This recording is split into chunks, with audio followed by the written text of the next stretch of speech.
upah kan nyangkut perut orang gitu ya. Jadi kalau haknya nggak dicolek sedikit aja itu pasti rame. Semasa itu tuh di batas waktu itu pengusaha tetap harus memberikan hak-haknya, upah dan hak-hak lainnya yang biasa diterima. Tetapi faktanya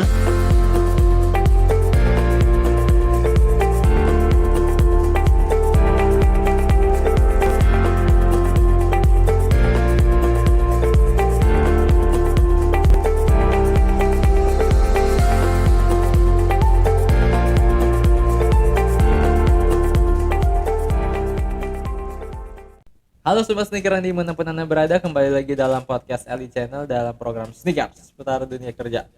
The best. Ya. Mantap. Nah, teman-teman Sneakerian, mungkin di episode sebelumnya kita sudah membahas mengenai isu yang lagi hangat, yaitu mengenai Undang-Undang Cipta Kerja yang dinyatakan oleh MK cacat formil. Namun ternyata sudah dijelaskan bahwa meskipun cacat formil itu tetap masih berlaku. Oke, nah di episode kemarin juga kita sempat membahas bahwa banyak banget di tengah pandemi ini yang akhirnya menjadi salah satu pematik-pematik yang menyundut-nyundut kenapa Undang-Undang Cipta Kerja ini banyak terus dibahas dan jadi banyak perhatian, karena salah satunya yaitu ada beberapa hak-hak yang khususnya dalam isu ketenagakerjaan masih terus menjadi perbincangan gitu. Nah, salah satunya adalah di tengah pandemi ini, sebagaimana kita ketahui bahwa banyak banget yang menjadikan momentum pandemi COVID-19 ini seolah jadi aji mumpung gitu, untuk tidak memberikan hak-haknya kepada para pekerja, dan sebaliknya juga pekerja menjadikan tidak menerima gitu mungkin alasan pandemi COVID ini untuk bagi perusahaan untuk dalam tanda kutip misalkan tidak membayar upahnya dan segala macam.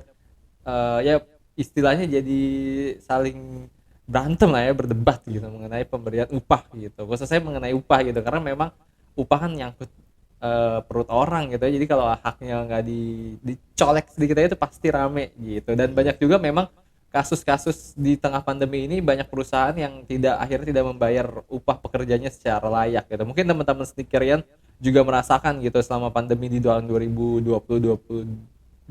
kemarin, dan juga sampai hari ini masih ada yang gajinya dipotong 80% atau hanya menerima setengahnya, atau bahkan sama sekali tidak sama sekali. Nah, di episode kali ini kita bakal membahas mengenai sebetulnya bagaimana sih proses pengupahan di tengah pandemi ini gitu. Nah, udah hadir di tengah-tengah kita lagi, yaitu praktisi ketenagakerjaan, yaitu Bapak Dr. Kadik Trianto SHMH. Selamat pagi, Oke, Pak. pagi kembali Ya, rekan-rekan sekalian dimanapun Anda berada. Eli Channel selalu hadir menyuguhkan solusi yang solutif. betul. Bagaimana kita memberikan solusi solutif kalau tidak ada persoalan kan itu ya? Iya. Maka silakan rekan-rekan untuk terus mengikuti. Kemudian jika memang ada permasalahan perlu didiskusikan, ayo kita diskusikan di sini. Betul. Jangan lupa subscribe. Iya, enggak. Oke, gini. Pak, tadi kita berbicara mengenai hak-hak pekerja yang dalam tanda kutip dicederai selama pandemi, khususnya mengenai upah gitu. Banyak Ya. karyawan, mungkin teman-teman sendiri, bahkan orang tua saya sendiri juga mengalami uh, penzoliman.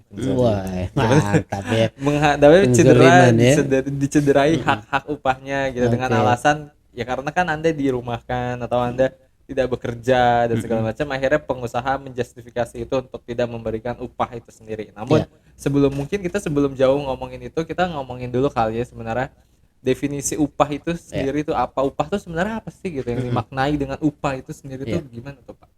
Ya, kalau tidak salah di episode terdahulu kita sudah Pernah diskusi saya ya, menyinggung ya juga mengenai sudah gitu upah. upah ya, bahwa upah sesungguhnya ada kunci-kuncinya lah ya. Bahwa upah ini kan apa namanya, satu hak dasar buruh ya, pekerja ya. Jadi Mas Rifki ini ya, teman-teman semua itu disebut pekerja karena salah satu indikatornya adalah dia menerima upah. Oke. Lalu apa upah itu sendiri, ya kan? Upah itu sendiri kan merupakan akibat dari adanya sebuah perikatan. Akibat. Nah, karena kalau kita bicara nggak usah pakai teorinya, ini faktualnya begitu. Ini akibat dari perikatan.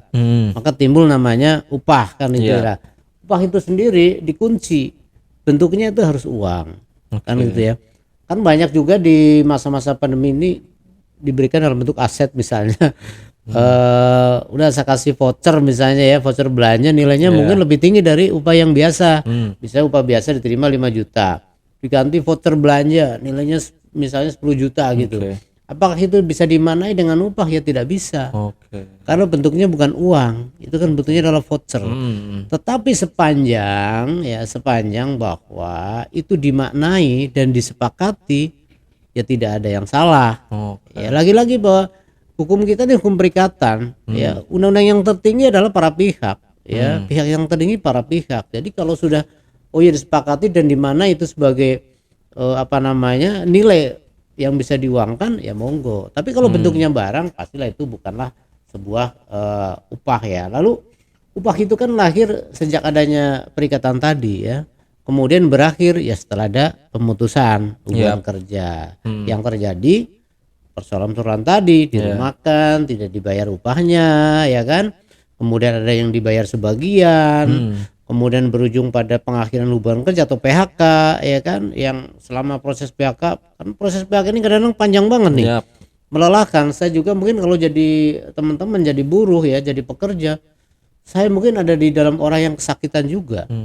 Nah, alhamdulillah kebetulan saya pada saat saya menjadi pekerja swasta itu saya tidak mengalami hal yang serupa. Jadi saya bersyukur bahwa saya bisa lalui itu semua. Alhamdulillah benar gitu ya. Sekarang tidak menjadi pekerja swasta tapi menjadi pekerja rakyat. ASN kan pekerja rakyat ini ya kan. Betul.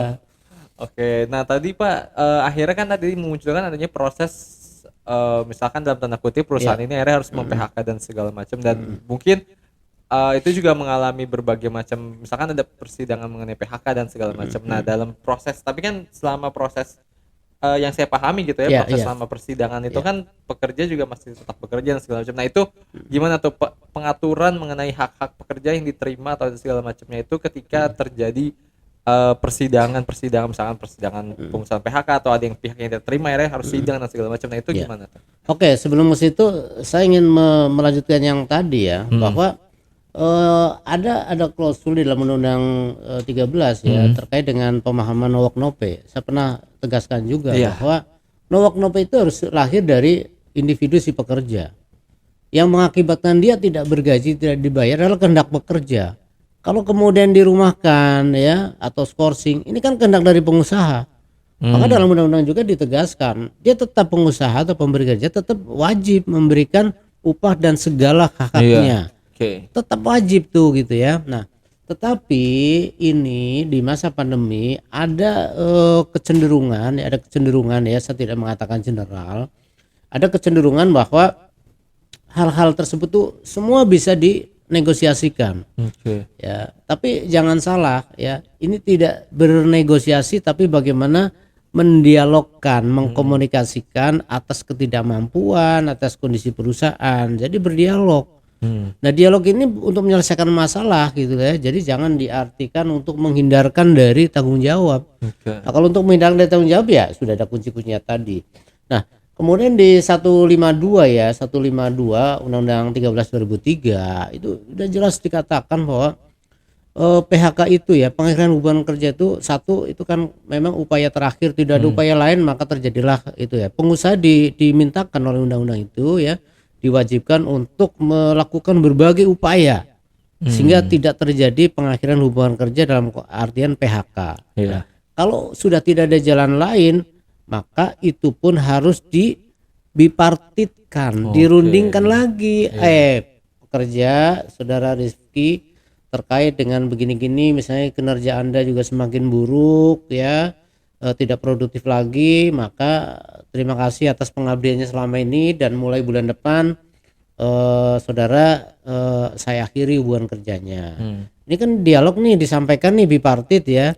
Nah pada saat ini terjadilah diskusi tuh, Mas Rifki selaku pekerja pastilah dia kaget kan, karena biasa bisa setiap malam minggu bisa jalan-jalan, nanti akan terganggu kan itu ya, pasti kan akan kaget spontan. Wah kenapa seperti itu Pak, kesalahan saya apa, kan pasti timbullah kemarahan. Sebagai pekerja pasti marah dong kan itu ya. Nah, suasana kemarahan tadi itulah yang diwadahi dalam bentuk bipartit, diskusikan, dialogkan, sehingga masalah-masalah tadi tidak timbul. Manakala memang tetap harus berakhir hubungan kerjanya, nah tugas dari pekerja adalah meminta hak-haknya sesuai dengan ketentuan. Nah, dalam proses ini itulah masa-masa sebetulnya para pihak itu memilih apakah ini tetap harus berakhir hubungan kerjanya atau berlanjut dengan syarat apa. Nah, pada saat kemudian pilihannya adalah berakhir, kewajiban pengusaha memberikan haknya, pekerja memperoleh haknya, tetapi tidak kunjung juga, maka itulah yang menjadi perselisihan hubungan kerja karena PHK. Jadi perselisihan hubungan industrialnya karena PHK. Kenapa? Karena pekerja tidak mau di PHK. Padahal untuk menghentikan itu kan ya pemberi kerja lah kan itu ya, kan yang punya otorita itu. Tetapi di skat di dalam Undang-Undang Ketenagakerjaan kita agar memintakan izin terlebih dahulu kepada lembaga peradilan hubungan industrial dalam ini PHI. Jadi tidak bisa serta merta itu saya PHK buruh saya tuh nggak bisa seperti itu. Nah, ini yang sering terjadi seolah bahwa kekuasaan itu kekuasaan mutlak dari pemberi kerja. Suka-suka pengusaha, suka-suka pemberi kerja. Gua nggak suka, gua PHK. Kan gitu kan? Gua nggak mampu, gua PHK. Tidak seperti itu, ya kan? Nah, inilah konflik-konflik di bidang ketenagakerjaan ya yang akan terus terjadi dan terus terjadi sepanjang para pihak tidak memanai bahwa hubungan kerja itu sebagai undang-undang baginya. Ya. Nah, terkait dengan hak tadi, hak pengupahan itu sendiri gimana tuh? Maksudnya tadi kan selama proses itu kan tentu ini jadi misalkan saya di PHK, apakah hak-hak dalam semua proses itu masih saya dapat atau memang ketika proses itu ya memang sudah tidak bekerja atau segala macam akhirnya nggak dapat seperti itu. Ya, di Undang-Undang 13 sudah sangat clear ya, kalau belum ada putusan dari lembaga ya dalam ini PHI gitu ya yang memutuskan bahwa PHK-nya itu bisa diterima oleh para pihak, maka di masa itu ya mulai dari bipartit ya kan, kemudian di masa mediasi, di masa berperkara di pengadilan hubungan industrial, semasa itu tuh di batas waktu itu pengusaha tetap harus memberikan hak-haknya, upah dan hak-hak lainnya yang biasa diterima. Tetapi faktanya begitu pemberi kerja sudah mem-PHK, mengeluarkan surat ya mem-PHK secara sepihak yang disebut tadi, itu haknya dihentikan semua, termasuk tentang pelindungan jam sosteknya juga dihentikan gitu. Tidak boleh. Kenapa? Diberikan lagi ada satu mekanisme ya atau sistem lah atau cara ya bagi pengusaha. Oke, kalau begitu Anda gunakan saja dengan pola scoring. Ya, jadi jangan langsung sekarang bipartit nih, nggak ketemu kan? Karena pekerja ingin tetap bekerja, ingin ada kelangsungan bekerja, sementara pengusaha tidak menghendaki lagi. Nah, di masa perdebatan ini ya bipartit dan seterusnya nanti berakhir di pengadilan kalau memang harus berakhir di sana. Seharusnya pengusaha itu bisa menggunakan kesempatan apa? Pengecualian tadi dengan cara men-scoring daripada pekerja tadi. Tetapi selama men-scoring tadi, pekerja atau buruh tadi tetap memperoleh hak-haknya, hak mengenai upah, hak mengenai perlindungan gitu yang biasa dia terima. Nah, inilah yang kadang-kadang pemberi kerja itu tidak memanfaatkan pengecualian tadi. Padahal scoring ini adalah pengecualian yang diberikan kepada pengusaha atau pemberi kerja dalam berproses ini. Nah, sehingga karena scoring sifatnya ya kan, maka hak tadi kan tetap timbul tuh. Ya, karena dimandatkan di sini di dalam masa proses berperkara tentang perselisihan hubungan industrial ini, para pihak itu wajib melaksanakan hak dan kewajibannya. Harusnya pekerja juga tetap bekerja, ya, pengusaha tetap membayar hak-hak daripada buruh. Tapi pemberi kerja kadang-kadang membelokkan ini, ya kan, sehingga begitu pekerja sudah keluar surat PHK, padahal PHK-nya ini menjadi masalah gitu kan, pekerja kan beringinan masuk untuk mematuhi tadi pasal tadi ya, bahwa saya terus melaksanakan tanggung jawab saya sebagai pekerja, saya bekerja. Tapi security sudah menghalangi, sehingga dia tidak bisa bekerja kan, tidak bisa menjalankan kewajibannya. Ini menjadi satu dalil oleh pemberi kerja bahwa no work no pay. Anda kan tidak bekerja, nggak saya bayar kan gitu kan. Nah, ini yang saya katakan tadi, ini persoalan-persoalan hukum ketenagakerjaan yang patut dan harus teman-teman buruh itu betul-betul dalami ya. Kemudian pengusaha atau pemberi kerja dalam hal ini juga dia wajib memahami betul sehingga tidak ada konflik-konflik di dalam pemutusan hubungan kerja. Karena berangkatnya baik, perikatan tadi kan berangkatnya baik nih ya kan, para pihak sepakat kan itu kalimatnya tuh waktu berikat pertama. Ya berakhir tentunya harus dengan kebaikan juga, ya berikat lagi. Ya pihak pekerja juga dalam hal ini harus arif juga, kalau memang tidak ada kesempatan lagi ya apa boleh buat, memang nasibnya sampai di situ hubungan kerjanya. Yang penting pekerja memperoleh hak-haknya. Nah kemudian berapa lama sih Mas Rifki ya atau teman-teman Snikarian ya pekerja itu akan memperoleh hak-haknya tadi ya, lebih dikenal dengan namanya upah proses. Upah proses itu upah atau hak yang diberikan kepada pekerja ya kan akibat adanya sebuah perselisihan yang belum terselesaikan. Nah itu upah proses. Nah tapi janganlah kemudian berprosesnya atau berperkaranya ini sengaja diulur gitu oleh pengusaha sampai lama, sampai berbulan-bulan, padahal di dalam Undang-Undang 2 2004 ya tentang perselisihan hubungan industrial ya tentang PHI itu sudah diatur waktunya. Jadi selama bipartit diberikan kesempatan tuh untuk bipartit ya 30 hari ya, 1 bulan bipartit lah. Masa ngobrol-ngobrol berdua aja pengusaha dan pekerja 30 hari nggak selesai ya kan. Harapannya kan gitu ya, itu diberikan jeda-jeda waktu. Kemudian kok 30 hari bipartit nggak selesai. Akhirnya karena terjadi deadlock, maka salah satu pihak mencatatkan menjadi perselisihan kan gitu kan. Nah, dilakukan mediasi oleh fungsional mediator yang ada di Dinas Tenaga Kerja setempat. Nah, waktu daripada memediasi ini kan diberikan waktu juga 30 hari. Ya kan? Tadi 30 bipartit, 30 hari lagi kemudian masa-masa di mediasi. Harapannya namanya dimediasi. Berarti kan diberikan penasehatan agar sudah lu nggak usah pada beribut lah, nggak usah pada berkonflik gitu ya. Yang penting pengusaha berikan itu haknya daripada buruh kan gitu ya. Tapi buruh juga jangan memaksakan saya harus dipekerjakan lagi.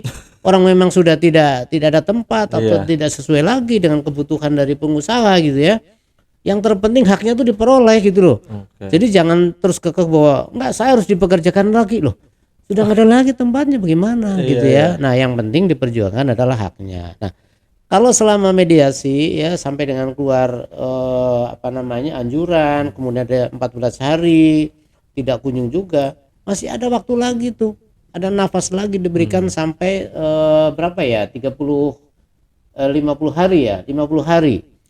Karena harapannya nih di PHI ya di Pengadilan Hubungan Industrial ini kenapa sampai 50 hari diberikan jeda waktu, harapannya itu cukup waktulah untuk para pihak itu berpikir ulang untuk menyelesaikan hak dan kewajibannya masing-masing. Nah kalau kita akumulasi 30 sama 50 ini kan nggak sampai 6 bulan ya, hanya 5,5 bulan. Nah kemudian keluarlah tuh putusan mahkamah ya, kemudian keluar juga namanya SEMA ya kan, surat edaran mahkamah, di mana di situ juga kemudian lahir lagi peraturan menteri nomor 150 ya di 2000 berapa ya 2050 2000 berapa tuh ya 2020 ya 2020 kalau tidak salah ya 2020, karena semanya 2015 ya, 5 tahun kemudian tuh keluar lagi lah seperti kayak petunjuk gitu lah ya, 150 Kepen 150 2020 lah. Intinya di sana memberikan satu garansi waktu bahwa selama proses perselisihan maka hak upah, segala hak pekerja selama proses tadi ya, selama upah proses itu dapat diberlakukan untuk 6 bulan. Dihitung untuk yang 6 bulan sejak, jadi tetap menerima upah tetap gitu menerima ya, tetapi pada kenyataannya pekerja kan tidak menerima upah setiap bulannya. Karena sedang berproses. Maka upah nanti akan menjadi salah satu putusan dari hakim ya di Pengadilan Hubungan Industrial. Salah satu putusannya agar saudara pengusaha PTX itu kan membayar upah proses sekian bulan kali sekian kepada pekerja namanya. Jadi diakumulasi di belakang. Diakumulasi. Gitu. Itu menjadi putusan pengadilan. Jadi selama berproses ini memang tidak bisa inspektur ketenagakerjaan, pengawas ketenagakerjaan itu memberikan perintah kepada pengusaha untuk membayar setiap bulannya. Ya, tetapi kita memberikan solusi solutifnya, penasihatan teknisnya agar dirundingkan, dibayar saja. Ada yang berpikiran lagi pengusaha, ya kan ini perkaranya nggak tahu sampai berapa bulan kan gitu ya. Memberatkan pengusaha, berarti di sisi lain kenapa Ya, dia betul. akhirnya tidak memperkerjakan karena memang udah nggak ada uang lagi, sementara proses pengadilannya lama dan akhirnya tapi dia tetap mesti bayar, berarti kan jadi Ya, beban dari juga. satu sisi secara ekonomis pengusaha dirugikan. Ya, kenapa? Ya kalau berprosesnya sampai setahun, ya kan? Ya kan proses perselisihannya sampai setahun misalnya gitu ya. Karena ini kan nanti banding lagi gitu kan. Iya. Nah, pada akhirnya apa? Selama itu belum inkrah, ya putusan PHI-nya belum inkrah karena ada pihak-pihak yang membanding, ya kan, naik banding. Berarti selama itu kan pengusaha harus bayar tuh kewajiban-kewajibannya. Makanya Mahkamah Konstitusi kemudian melalui semanya gitu ya, itu memberikan waktu tuh 6 bulan. Harapannya 6 bulan ini tuntas semua gitu ya. Nah, yang menjadi nasib kurang elok, kurang menguntungkan memang selama berproses itu pekerja tidak mempunyai penghasilan.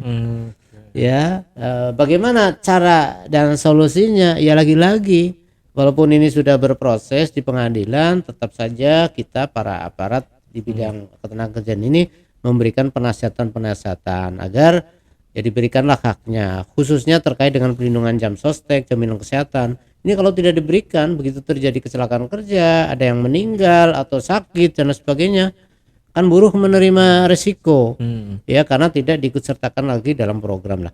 Begitu tidak diikutsertakan lagi ya, pada waktu bipartit sudah ada surat PHK sepihak, kemudian di situ dihentikan ya layanan pelindungannya, maka pengusaha ya kan akan kita kenakan tetap kewajibannya. Misalnya ada kecelakaan kerja atau misalnya dia meninggal atau buruh atau keluarganya sakit misalnya gitu ya, kita tetap perintahkan, kita hitungkan agar pengusaha membayar hak-haknya tadi.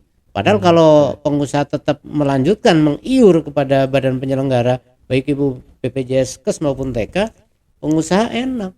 Kenapa? Kan sudah dijalankan oleh badan penyelenggara, di samping dia tidak melanggar kan gitu ya. Betul. Seperti itu. Jadi gimana ya? Kondisi-kondisi atau persoalan-persoalan ketenagakerjaan saat ini akhir-akhir ini di masa pandemi ini sungguh sangat kompleks. Betul. Seputar apa? Seputar namanya upah, seputar namanya penghasilan, seputar namanya kelangsungan bekerja, seputar namanya nasib daripada keluarga pekerja. Ini yang kompleksitas ini menjadi alat pendorong agar masalah-masalah ketenangan itu sebaiknya dijalankan secara konsisten. Oke, aduh. Sangat-sangat menarik banget nih ngomongin tentang upah. Jadi teman-teman mungkin yang mungkin keluarganya atau temannya mengalami kasus seperti tadi, ingat bahwa teman-teman masih punya hak untuk menerima hak pekerja yang meskipun tadi pengusaha mengklaim ya kan Anda nggak bekerja gitu ya, berarti Anda nggak dapat hak gitu ya. Tapi sebetulnya jangan di mana itu selalu pemberi kerja itu bilang kan work no pay. Lepas work no pay itu ada syarat-syaratnya ya kan kenanya pekerja. Ini kan kenanya pengusaha, dia tidak bekerja. Tapi jangan juga juga kemudian pekerja menyerang ya kan dengan menggunakan pasal yang lain ya kan. Pasal yang lain apa? Yaitu menggunakan pasal 93 ya kalau tidak salah ya, bahwa seolah-olah bahwa saya kan mau bekerja tapi pengusaha tidak mempekerjakan gitu kan. Ya tidak bisa kemudian dilarikan 155 itu dilarikan ke situ gitu ya, karena berbeda konteksnya, berbeda konsep daripada perlindungannya gitu ya. Jadi jangan dilarikan ke situ. Kalau dilarikan ke situ semuanya menjadi abu-abu, pada akhirnya persoalan tidak fokus, tidak selesai. Oke, jadi definisi no work no pay itu yang sebetulnya gimana nih Pak? Ya pokoknya jantungnya no work no pay itu ya, itu jantungnya itu adalah itikat dari mana ya, siapa yang beritikat dalam ini kan pekerja ya kan, pekerja mau kerja nih ya pekerja tidak mau pekerja tidak mau kerja kan tidak dibayar dong upahnya. Tapi kalau pengusaha yang menghendaki ya kan, pekerja karena pandemi ya kan Anda di rumah saja, kan yang menghendaki pemberi kerja nih, pekerja tidak melaksanakan pekerjaan kan, tapi kan betul, atas kehendak pekerja atau atas kehendak pemberi kerja ya, maka dia tetap punya hak memperoleh penghasilan. Oke. Jadi jantungnya, rohnya adalah yang menghendaki. Siapa yang menghendaki tidak bekerja adalah pekerja itu sendiri. Ya nowak nope. Kalau saya ya nggak saya bayar. Kan lu yang berkehendak nggak mau kerja. Kan gitu. Enak aja nggak kerja dibayar. Oke. Nah, gitu tuh di garis bawahi. Jadi hati-hati nih menggunakan terms-terms seperti itu gitu. Nah, kemudian kalau misalkan waktunya berarti maksimalnya tadi itu untuk proses penyelesaian selisih itu 6 bulan gitu, Pak. Ya, jadi Inti upah finalnya. proses itu yang bisa kita perintahkan menurut MK, kemudian ada SEMA 3 2015, ada juga Permen 150 ya 2020. Kita berikan kelonggaran waktu 6 bulan. Nah, bagaimana setelah 6 bulan kok kasusnya belum selesai? Ya kan? Nah, kan ini menjadi masalah baru. Apakah pengusaha tetap harus membayar hak-haknya? Ya kan? Nah, ini kan merugikan bagi pemberi kerja. Iya. Nah, yang terjadi ada implementasinya adalah bagaimana kita mendorong agar pengusaha tetap memberikan. Nah, tentunya memberikan itu atas kemampuan dan kesepakatan, mampu dan sepakat gitu ya.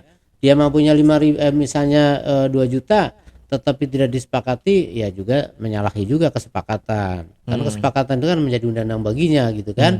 Nah, ini termin-termin ya, waktu-waktu yang selalu menjadi akar-akar masalah. Maka yang terbaik sebetulnya pada waktu dia masa-masa 30 hari bipartit, situlah saat yang paling indah bagi pekerja dengan pengusaha untuk berdialog. Iya. Karena suasana kan masih suasana keluarga tuh. Tapi begitu sudah tripartit ya, dimediasi kan melibatkan pemerintah. Iya. Nah, walaupun pemerintah itu tidak punya kewenangan memasuki yang namanya hukum privat, tapi karena Undang-Undang Ketenagakerjaan ini merupakan hukum publik, maka disitulah keterkaitan kenapa pemerintah ikut campur melalui fungsional mediator tadi. Karena itu mandatori, ya kan? Mandatori ini hukum publik, maka hadir tuh penengahnya adalah pemerintah. Sudah ditengahi kok enggak juga, maka mencari keadilan tempatnya adalah di lembaga peradilan, bukan di kantor dinas tenaga kerja. Tetapi ya di sana. Maka kalau ada buruh kemudian kita tanya dulu, Anda kesini mau ngapain? Mau mencari keadilan? Oh, bukan di sini. Mencari keadilan ya di lembaga peradilan.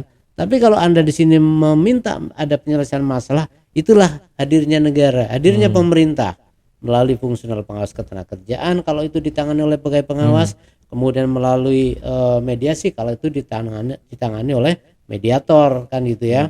Nah, dua-duanya ini adalah wakil peran negara ya, peran negara dalam mengimplementasikan tanggung jawab daripada Undang-Undang Dasar 45 bahwa negara wajib melindungi seluruh warganya, wajib mensejahterakan seluruh warganya. Oke, luar biasa. Nah, tapi ada sanksinya nggak sih Pak kalau sampai akhirnya perusahaan ternyata tidak membayarkan tadi upah proses itu? Nah, itu dia persoalannya ya kan. Di dalam Undang-Undang 13 pasal itu tidak mempunyai sanksi gitu ya. Lah kan ini problem ya. Pasalnya sudah kekeh wajib membayar. Kan kalau namanya sudah ada wajib ya, berarti yang melanggar harusnya dihukum dong. Iya, betul. Nah, ternyata di pasal pemidanaan, pasal-pasal pengenaan sanksi tidak ada. Jadi pasal ini tidak mempunyai sanksi ya, sehingga para inspektur ketenagakerjaan tidak bisa menekan melalui represif pro justisia, nggak bisa. Akhirnya apa? Ya sudah, ini masuk aja ke pola-pola penyelesaian mekanisme Undang-Undang 2 2004. Silakan Anda dimulai dari bipartit, kemudian mediasi, kemudian kalau tidak menerima, para pihak tidak menerima, silakan dilanjutkan ke pengadilan hubungan industrial. Nah, menarik dan kasihan. Iya ya, udah. Sudah nariknya narik napas gitu ya, bukan menarik persoalannya, menarik napas. Aduh, kenapa tidak ada sanksinya ya? Iya. Mungkin saya pikir ketika dia diwajibkan, apa nih kira-kira tadi kan juga banyak kasus kayaknya ya, mungkin ada perusahaan yang tidak membayar dan segala macam. Nah, ini ada nggak sih sebenarnya sanksi yang dikenakan? Wah. Iya kan? Iya, nggak ada sanksinya gimana tuh? Iya. Ya, padahal setiap kalau undang-undang kan mengatur ya, hukum itu kan mengatur hak dan kewajiban. Haknya ada, kewajibannya ada. Begitu yang melanggar siapa kan harusnya ada hukuman gitu ya. Ya, yang ini tidak ada sanksinya lah. apakah ini dimaknai sebagai sebuah keberdataan murni sehingga bisa dikategorikan sebagai wan prestasi, larinya ke pengadilan perdata. Nah ini kan konteksnya menjadi bias gitu Iya. ya. Harusnya sih adalah mungkin ke depan ya, mudah-mudahan ke depan ini ada satu terobosan baru ya, terobosan baru bagaimana mensikapi. Kalau menurut saya boleh apa ya, berpendapat ini ada sebuah kekosongan hukum Iya. ya, ada kekosongan hukum sehingga hak warga negara dalam hal ini pekerja itu tidak memperoleh karena tadi tidak adanya kejelasan ya. 6 bulan nggak digaji ya kan. Ya oke Mas Rifki, jadi inilah juga bagian dari masalah ya, bahwa kalau sudah ada kewajiban ya kan, mestinya kan apa namanya, dalam hukum itu kan harusnya ada kewajiban, bagi yang melanggar pasti ada sanksi kan Iya, ya. betul. Terkait dengan ini masa upah proses ini kalau tidak dibayarkan gitu ya, tidak ada sanksinya. Waduh. Nah, ini yang menurut saya ke depan ya, kita berharap ada terobosan lah ya, terobosan pembaruan hukum ketenagakerjaan itu memastikan ya kan, ini kan hak Iya, ya. betul. Jangan kemudian pemberi kerja itu berkesimpulan, loh kan saya sudah PHK, saya sudah akhiri hubungan kerjanya.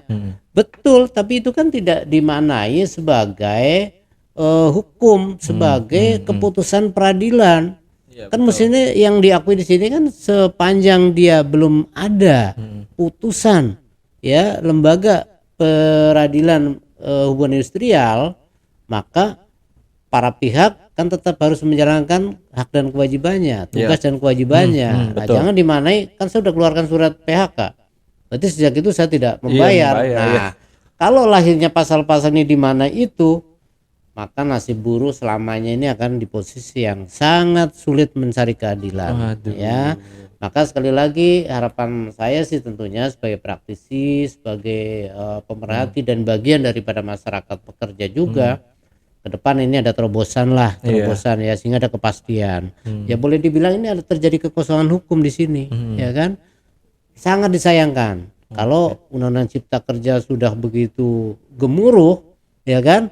Sudah begitu emosi untuk memberikan perlindungan, tetapi di dalam pelaksananya ternyata tidak pure memberikan perlindungan. Lah ini mencederai undang-undang itu sendiri. Saya kira itu Mas Rifki. Berarti di undang-undang Cipta Kerja juga belum ada nih ya, Enggak Pak? ada ya. Kan undang-undang cipta kerja kan general ya, dan itu pasal itu tetap berlaku undang-undang 13 2003. Artinya di apa namanya, di undang-undang cipta kerja itu tidak muncul. Tetap kan berarti berlaku pasal di undang-undang 13 2003. Nah, ini yang harusnya ya teman-teman serikat pekerja juga menyampaikan aspirasi yang seperti ini. Iya, iya, iya. Sangat-sangat apa ya, tidak berkeadilan ya. Kalau kan dia bukan kehendaknya dia untuk tidak bekerja atau Iya, diberhentikan, iya, iya. kan kehendak pengusaha gitu ya. Nah makanya kalau kemudian ini tidak lahir terobosan-terobosan pembaruan hukum ketenagakerjaan, saya kira ini patut kita kritisi ya. Kita kritisi, kita cermati agar ke depan ada betul-betul apa, berkeadilan lah dalam hubungan industrial tadi. Betul, betul. Baik, baik. Menarik banget nih topik-topik sensitif lagi nih kita di episode terakhir ini berbincangin. Dan tapi semoga banget ini memberikan manfaat bagi teman-teman sneaker yang di rumah yang nonton gitu, yang kemarin dapat mungkin temannya, keluarganya atau bahkan dirinya sendiri mengalami hal, aduh gimana nih saya di proses PHK, saya nggak digaji, saya nggak bisa bayar cicilan dan segala macam. Tenang teman-teman, ternyata secara undang-undang itu mengatur bahwa teman-teman itu masih berhak mendapatkan upah yang namanya upah proses tadi itu sendiri, sampai benar-benar teman-teman mendapatkan putusan dari peradilan menyatakan bahwa memang sudah berhenti atau terjadi pemutusan hubungan kerja seperti itu. Nah ini patut digarisbawahi seperti itu. Oke, nah nggak terasa nih ternyata kita udah hampir setengah jam lagi nih ngobrolin masalah tadi, masalah upah. Di episode sebelumnya kita membahas mengenai persoalan undang-undang cipta kerja yang cacat formil dan segala macam, dan ini juga masih nyambung gitu dan masih menarik.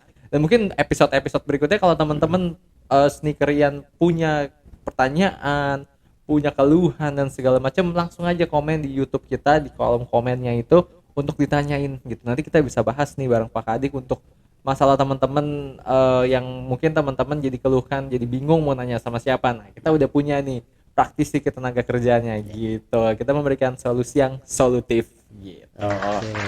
Oke deh kalau gitu.